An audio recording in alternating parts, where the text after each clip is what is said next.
Just want to let you lot know that if you're watching this clip on the Fozcast YouTube channel, the full episode is now available to watch exclusively on Spotify, and it's free. Come on. I feel really bad, mate. I've got a Diet Coke here, right? I drink way too many of these. I do. I drink way too, because there's no calories in it, right? I don't really drink a lot of water. I just nail a Diet Coke or a Diet Pepsi or something. Why should I not be opening this and drinking this, mate? Yeah, no, look, so I think like when it comes to sodas, like everyone can have a Coca-Cola, a Pepsi, you know, a high sugar, low quality, low nutrient based product every once in a while. But the issue is that because of the branding and the marketing behind a lot of these businesses, they've almost conditioned society to assume that it's okay and acceptable to have this as a staple part of their diets and ultimately as a staple part of their lifestyles. So when you look at, you know, the big tournaments, you know, whether it be sports, Olympics, like they're all sponsored by fast food, ultra processed, unhealthy products and brands. And so, you know, if we're linking it then to what we know about the health of society in its current climate as of today, like there is a pandemic, so something has to give. And so, as I said, like all we're focused on doing is bringing a healthy, functional range of beverages in a convenient format to consumers in all walks of life. And we're seeing the benefit because of what we're doing as a business. Am I allowed to have that, or is that a yes or a no? Yeah. So he hasn't had one for 3 weeks. Yeah. So in terms of the makeup of that, so I've been to a few of the canning factories where they produce sodas, right? They use tap water, which is boiled, okay? And we know tap water, there's a significant amount of fluoride in water. Fluoride is not good for your body. Let's just keep it simple. Then in terms of the sweeteners and the sugar, if it's a sweetener, they're using something like aspartame. To put things in perspective, the mixing process is pumping water, tap water from the mains, putting it into a tank which boils it, mixing that then with a proprietary blend. And that proprietary blend might be a sugar, a sweetener, and maybe a bit of caffeine. But what I saw in these spaces was that this blend was in like packs. And the packs on them had a skull and crossbones. And the guys who were mixing, and all that means is that it's toxic, hazardous in high amounts, right? Now, the guys who were mixing this into the water, into the tap water, they had masks on.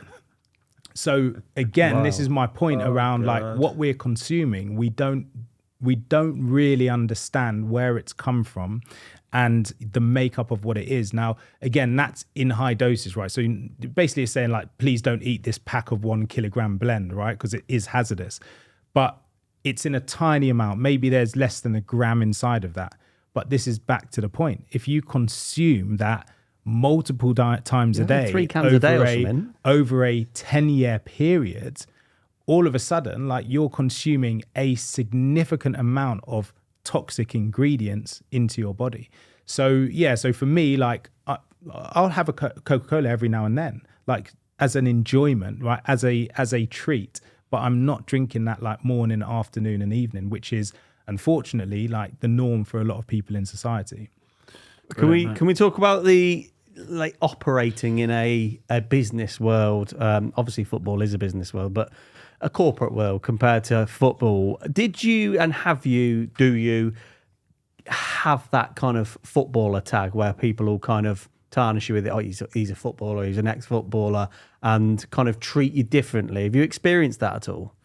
I think like there's always perceptions, and I think a lot of people, when they see my association with the Turmeric Co, like I saw a former professional footballer like earlier today, and said hello, like caught up with him, and he had no idea I was running the Turmeric Co, right? But his question, I was like, yeah, I'm doing the Turmeric Co now, you know, got another brand called Raw Hydrate, which is raw crushed watermelon juices, great for hydration, natural hydration.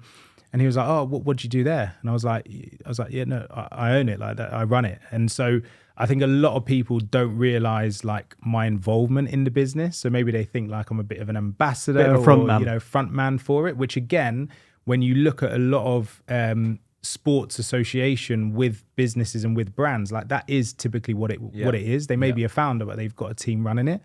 But I've always been, I've always sort of absorbed information relatively quickly. I was always an avid reader, read as many books as I can. And so, I learned about what we're trying to do as quickly as possible and was able to then translate that into the business. So everything from our operating model to our, food manufacturing standard, like I've been heavily involved in integrating that into the business. So I would say there's always a perception, but I think like after spending maybe, 5-10 minutes with me, they kind of realize that, actually I kind of understand what I'm talking about. And you have to have that. And when I look back now, we're selling like turmeric shots. Like it's so random, like, to be doing it at the scale that we're doing. But the only reason that we're able to do it is because of the tenacity, the willingness to face into that adversity. Like we're sitting on supermarket shelves now. Every time we gain space, so our range expands, we get more distribution. That distribution and range is coming from somewhere else. So the other brands in the space are losing shelf space. So when you look at, let's just take like the juice category in general. For decades, everyone thought that drinking orange juice or apple juice was healthy for you. I remember drinking the cartons of apple juice, which were ambient, and thinking this is like one of my 5 a day. Like I'm getting my apple in here, right? We had no idea that these products had been heavily processed and their nutrient value completely depleted. So what that basically is pasteurization, not from concentrate. It's called in retail language concentrate. So these are all forms of juices that you can consume. And what we're seeing within the retail landscape is that concentrate, not from concentrate, and basically high sugar, high processed juices, the majority are in decline because consumers now are realizing that if I want to drink something healthy or consume something healthy, it actually has to be healthy. Yeah. It has to be a turmeric co shot. It has to be a raw pressed smoothie. It has to be fresh.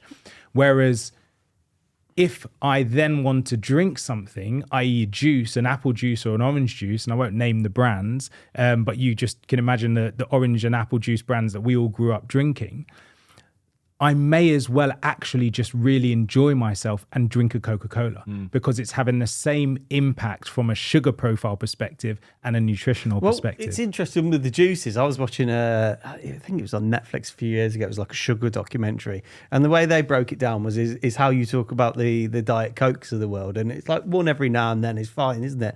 But you wouldn't sit and eat 7 apples in a row, would you? But actually a juice is just the pressing of lots of, because a lot of people's argument will be, oh, you can't tell me that fruit's bad for you, fruit juice, but actually it's the volume, isn't it? To get smoothies, for example, fruit smoothies. Yeah, so it's the processing. So when you see a product on shelf which is ambient stable, has been processed over 12 months ago, it has gone through a process called pasteurization. Pasteurization is heat treatment of the natural fresh juice.